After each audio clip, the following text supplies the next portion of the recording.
FIFA world cup 2026 group H prediction ആണ് പറയുന്നത്. ഇതിലെ 4 ടീമുകൾ Spain, Cape Verde, Uruguay, Saudi Arabia. Hot favourites Spain. No surprise, Spain എന്തുകൊണ്ടും deserved ആണ് hot favourites ആവാൻ. പിന്നെ സ്പെയിനിൻ്റെ ഒരു പ്രശ്നം എന്ന് ഞാൻ പറയുന്നില്ല, എല്ലാവരും സ്പെയിനെ നല്ല രീതിയിൽ ബൂസ്റ്റപ്പ് ചെയ്യുന്നുണ്ട്. പവർ റാങ്കിങ്ങിലാണെങ്കിലും അല്ലാതെ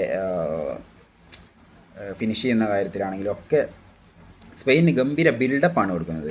പണ്ട് കുറേ സിനിമകൾക്കൊക്കെ നല്ല ബിൽഡപ്പ് കൊടുത്ത് 8 നില പൊട്ടിയില്ലേ, അതുപോലത്തെ ഒരു ബിൽഡപ്പാണ് സ്പെയിന് കൊടുക്കുന്നത്. അത് എവിടെ ചെന്ന് എത്തുമെന്ന് അറിയില്ല.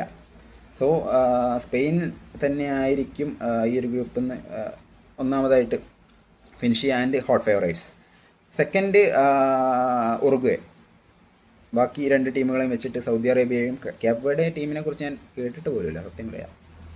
എപ്പോഴോ ഒരു തവണ ഞാൻ കേട്ടിട്ടുണ്ടെന്നല്ലാതെ ക്യാപ് വെർഡെ ടീമിനെ കുറിച്ച് എനിക്ക് കാര്യമായിട്ട് ഒന്നും അറിയില്ല. സൗദി അറേബ്യ കഴിഞ്ഞ വേൾഡ് കപ്പിൽ അർജൻറ്റീനയെ തോൽപ്പിച്ചു എന്നുള്ളതല്ലാതെ അവർ പ്രത്യേകിച്ചൊരു ഇമ്പാക്റ്റ് ഉണ്ടാക്കാനുള്ള ഒരു സാധ്യത കുറവാണ് ഈ ഒരു ഗ്രൂപ്പിൽ.